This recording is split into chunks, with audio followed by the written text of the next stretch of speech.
Olá, hoje é domingo, dia 30 de abril de 2023. O meu nome é Daniel Baraúna e essa é a Escola Bíblica Dominical da Igreja Presbiteriana de Botafogo, voltado para a classe dos adolescentes. Na aula de hoje, daremos continuidade à viagem que temos feito através do Novo Testamento. Mais precisamente, hoje, nós vamos ver a primeira parte da carta aos Hebreus. E o título da nossa aula de hoje é Cristo é mais e melhor.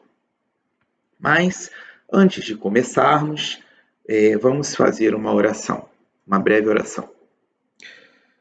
Senhor, obrigado pela oportunidade de estarmos aqui para aprender um pouco mais sobre Ti e sobre a Tua palavra, Senhor. Pedimos a Ti nesse momento que Tu possas abrir as nossas mentes e os nossos corações para que possamos aprender da melhor forma possível, Senhor. É o que te pedimos nesse momento, em nome de Jesus, nosso único e suficiente Salvador. Amém. Então,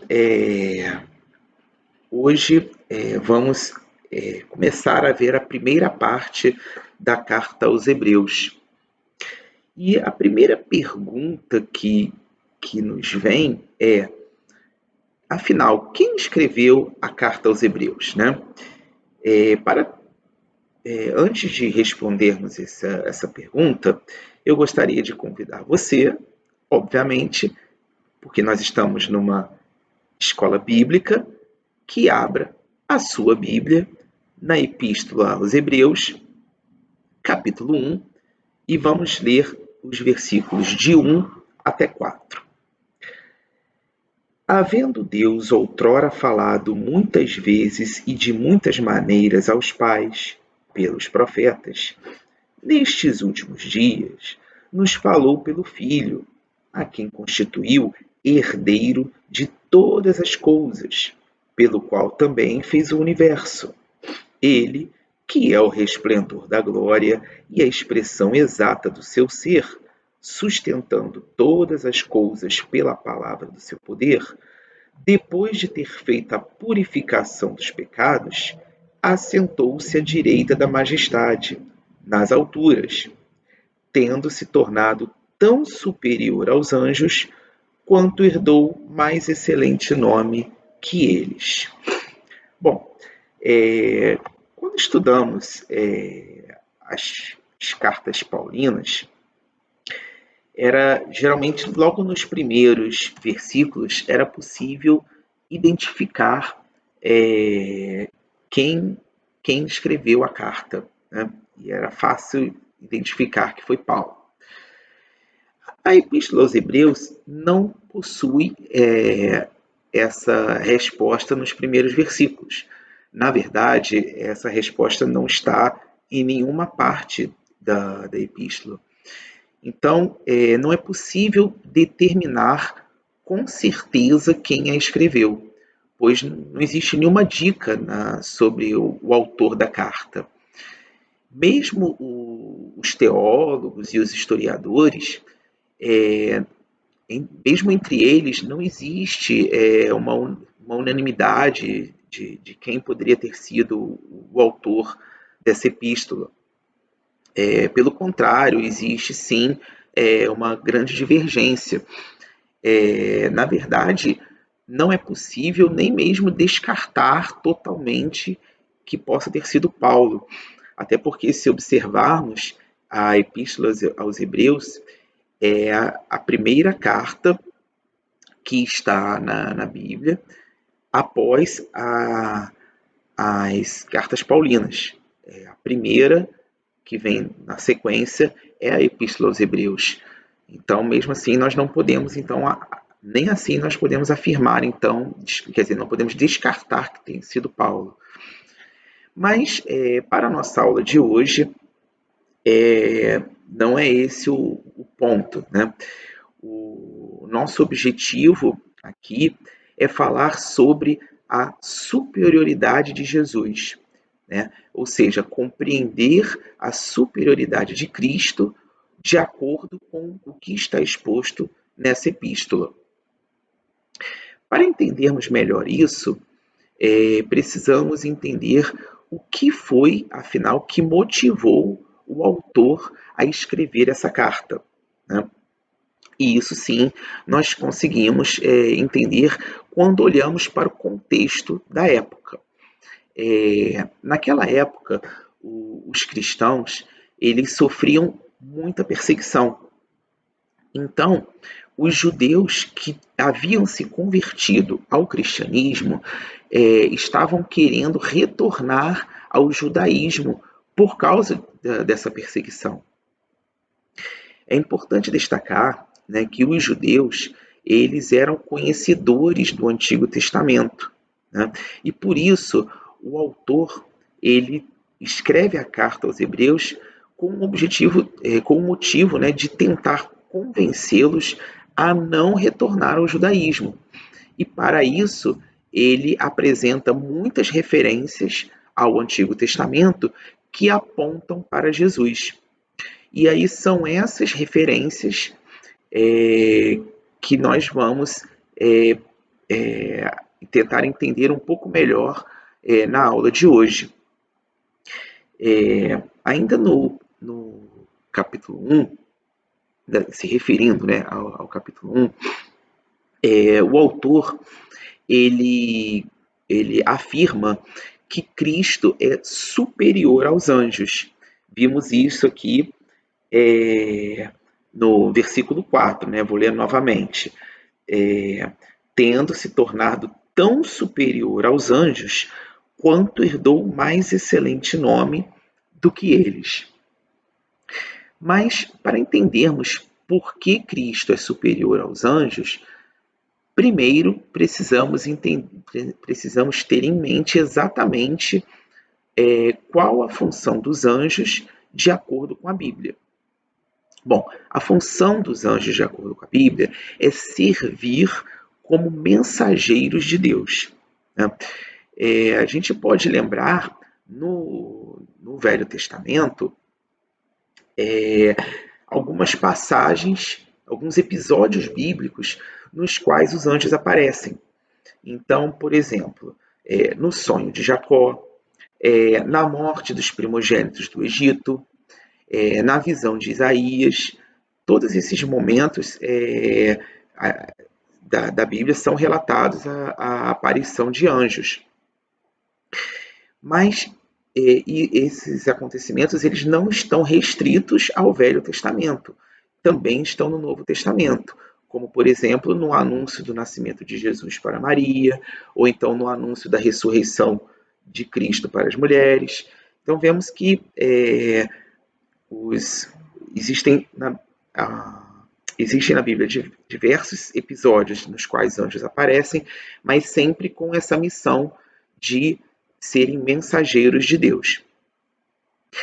Então, agora que entendemos melhor, né, o que são os anjos, vamos tentar entender quais foram os argumentos que o autor de Hebreus usou para provar que Cristo é superior aos anjos.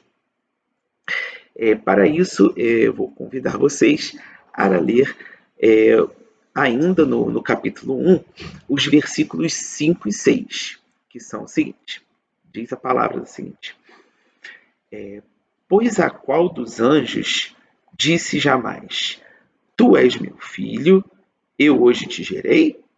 E outra vez, eu lhe serei pai, e ele me será filho? E novamente, ao introduzir o primogênito no mundo, diz, e todos os anjos de Deus o adorem, e todos os anjos de Deus o adorem. Então, aqui nessa passagem, o autor ele está mostrando que os anjos eles são criaturas e Jesus é o Criador. Esse é o ponto-chave aqui dessa passagem, né? Aqui a gente vê, né, que Jesus é o Filho de Deus e ele também é o Criador. Além desse ponto,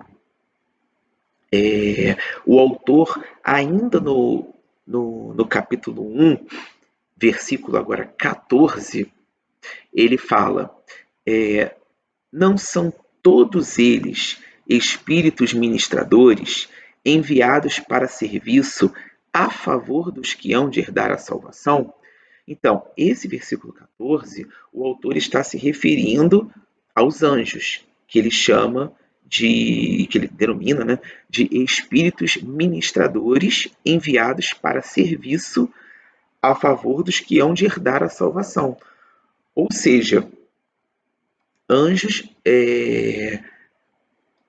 são ministros, né, que são enviados por Deus para servir os que vão herdar a salvação.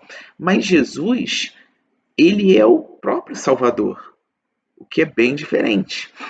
Também é importante enfatizar que Jesus, ele se fez homem, ele morreu e ressuscitou. Mas os anjos, eles não são capazes de se fazerem homem, de morrerem ou de ressuscitarem. Então, a gente conclui aqui que Cristo realmente é superior aos anjos. Na sequência dessa epístola, um pouco mais à frente, pulando para o capítulo 3, o autor ele apresenta um raciocínio falando que Cristo é superior a Moisés.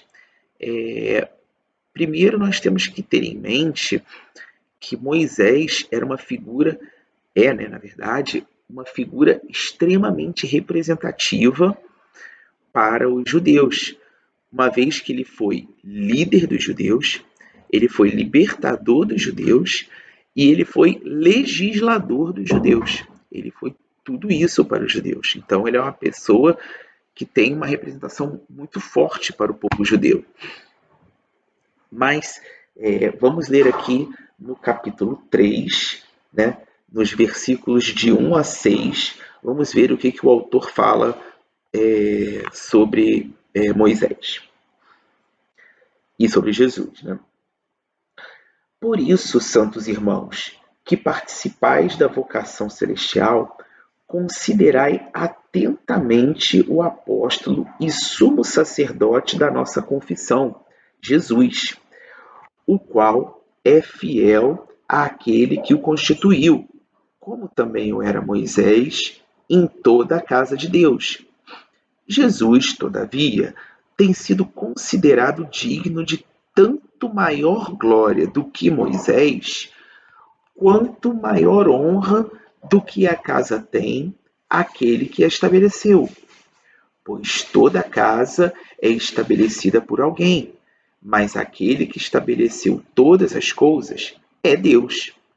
E Moisés era fiel em toda a casa de Deus, como servo, para testemunho das coisas que haviam de ser anunciadas. Cristo, porém, como filho, em sua casa, a qual casa somos nós, se guardarmos firmes até ao fim a ousadia e a exultação da esperança. Então, nesse trecho, nós podemos observar, né, sobretudo aqui no versículo 5, que fala: Moisés era fiel em toda a casa de Deus como servo. Então, ele apresenta aqui Moisés para Deus, ele foi um servo fiel, com certeza. Mas Jesus é muito mais do que um servo fiel. Jesus é o Filho de Deus. Então, é esse o argumento que ele usa aqui para mostrar que Cristo é superior a Moisés. Dando continuidade, ainda um pouco mais à frente, agora no capítulo 5, o autor ele afirma que Cristo é superior ao sacerdócio, ou seja, superior ao sumo sacerdote.